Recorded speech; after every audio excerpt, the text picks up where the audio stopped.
नमस्कार। आज मैले हजुरमाझ एउटा यस्तो स्पेशल सब्जीको रेसिपी लिएर आएको छु जुन सब्जीमा दाल र सब्जीको कम्बिनेसन यति मजेदार हुन्छ, यति मजाको सब्जी बन्छ।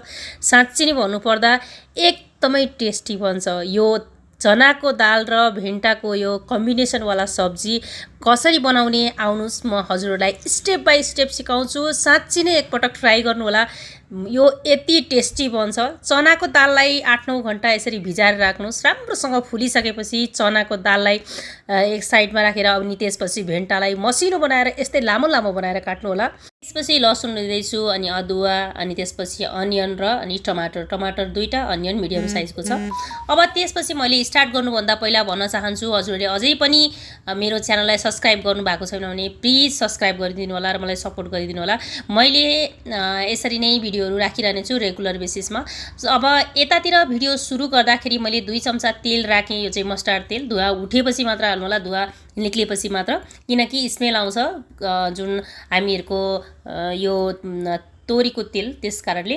अनि यसमा मैले 1 चम्चा जिरा मेथी अनि खुर्सानी राखेँ। 1 चम्चा खुर्सानी एउटा राखेको छु। बच्चाले खाने भएको भएर एउटा राखेँ, हजुरले 2-3टा राख्न सक्नुहुनेछ। त्यसपछि मैले एउटा जुन अनियन थियो, ठुलै साइजको अनियन थियो, एक्चुअली मिडियमभन्दा अलिकति ठुलो थियो, त्यसलाई राखेर राम्रोसँग फ्राई गरेँ। त्यसपछि मैले अदुवा र जुन लसुनको पेस्ट बनाएर यसमा राखेँ मैले। अब यसलाई चाहिँ मैले अब स्टेप बाई स्टेप बताउँछु हजुरहरूले। एउटा चाहिँ के हुन्छ भने तरकारी पकाउँदाखेरि एक त सब्जीको कम्बिनेसन मिल्नुपर्ने हुन्छ, 2 हामीहरूले फ्राई गर्दाखेरि राम्रोसँग मिल्नुपर्ने हुन्छ। फ्राई गर्दा त्यसलाई कति समयमा कुन चिज राख्ने भन्ने पनि त्यो एकदम पर्फेक्ट भयो भने स्वाद यसै नै मिठो हुन्छ। त्यसपछि हल्का गोल्डन कलरको भएपछि मैले चाहिँ यसमा मैले यो जुन चनाको दाल छ, चनाको दाललाई राखेँ। चनाको दाल मैले फर्स्टमा राख्दैछु किनकि चनाको दाल हल्का फ्राई भएपछि राम्रो स्मेल आउँछ अनि हल्का पाक्छ पनि। यसको चनाको दाल चाहिँ अलिकति टाइम लाग्छ हामीहरूलाई पकाउनको लागि। अनि यो चाहिँ स्पेसली कुकरमा नै मिठो बन्छ है। हजुरहरूलाई कुकरमा नै सिट्टी नै लगाएर पकाउनु पर्ने हुन्छ। अब लगभग यसलाई 1 मिनट फ्राई गरिसकेपछि अब यसमा मैले नुन राख्दैछु। नुन स्वादअनुसार राख्नु होला।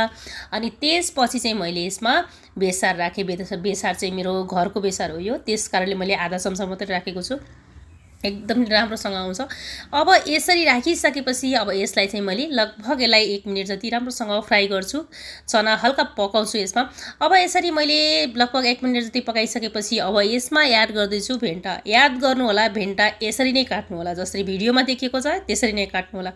किनभने यसरी काट्दाखेरि हामीहरूको भेन्टाको जुन बाहिरको स्किन हुन्छ नि त्यो धेरै आउँदैन, सानो सानो हुन्छ, त्यसकारणले खाँदाखेरि मजा आउँछ अनि पाक्न पनि एकदम राम्रोसँग पाक्छ यसरी काट्दाखेरि।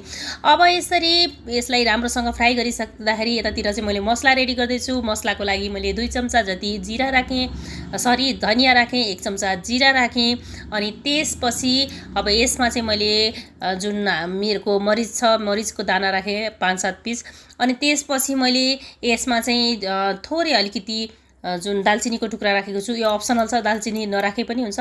यसमा चाहिँ राख्दाखेरि झन् राम्रो स्मेल आउँछ। त्यसपछि 2टा टुक्रा मैले यसमा चाहिँ जुन हामीहरूको इलायची छ, हरियो इलायची राखेँ।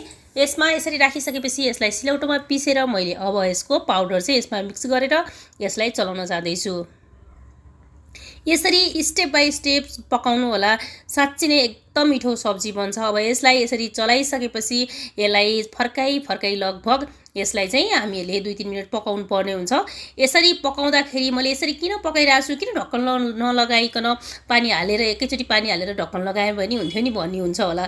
त्यसरी गर्नुभयो भने चाहिँ टेस्ट आउँदैन है। किनभने मसला हामीहरूले मसला राखिसकेपछि थोरै टाइम पकाउनु पर्छ ताकि त्यो एक्टिभ भएर हामीहरूको जुन तरकारी छ त्यसमा स्वाद आओस्। त्यस कारणले चाहिँ मसलालाई थोरै पकाउनु पर्छ। त मसलालाई पकाउँदाखेरि फेरि पानी हालिहाल्नु भयो भने, मसला हाल्ने बित्तिकै पानी हाल्नुभयो भने मसलाको स्वाद त्यति मिठो आउँदैन। मसलालाई चाहिँ यसरी नै बाफले र मसलालाई त्यो हल्का तेल छ नि त्यसले चाहिँ फर्काइ पकाउनु भयो भने एकदम मिठो स्वाद आउँछ। अनि त्यसपछि चाहिँ यसमा हजुरले टमाटर राख्नु। टमाटर राखिसकेपछि यसलाई फेरि एकपटक यत्तिकै ढक्कन लगाएर पकाउनु होला। साँच्चै नै यो मेथड मैले जुन तरिकाले पकाएको छु त्यो एकपटक घरमा ट्राई गर्नु होला। एकदमै टेस्टी बन्छ। यसरी छोपेर आँच चाहिँ मसिनो लगाउनु होला अनि मसिनो लगाएर त्यसलाई छोपेर एकछिन पकाउनुस् अनि बल्ल पानी राख्नुस्। पानी फेरि टङलङ्ग पार्ने गरेर चाहिँ नहाल्नु होला। पानी जति छ नि त्यो जुन सब्जी छ त्यसलाई चाहिँ हल्का भिज्ने जति मात्र हाल्नुहोस्। फेरि दालमा जस्तो गरेर हालिदिनु भयो भने चाहिँ खङ्लङ्गै पर्छ नि, फेरि मिठो हुँदैन नि।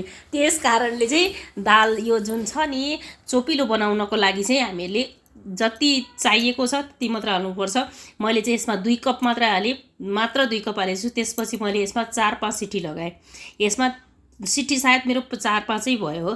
त्यसपछि यसलाई चाहिँ यसरी निकालेर हेर्दा एकदम टेस्टी रेसिपी बन्छ। यो यति मजाले पाकेको छ।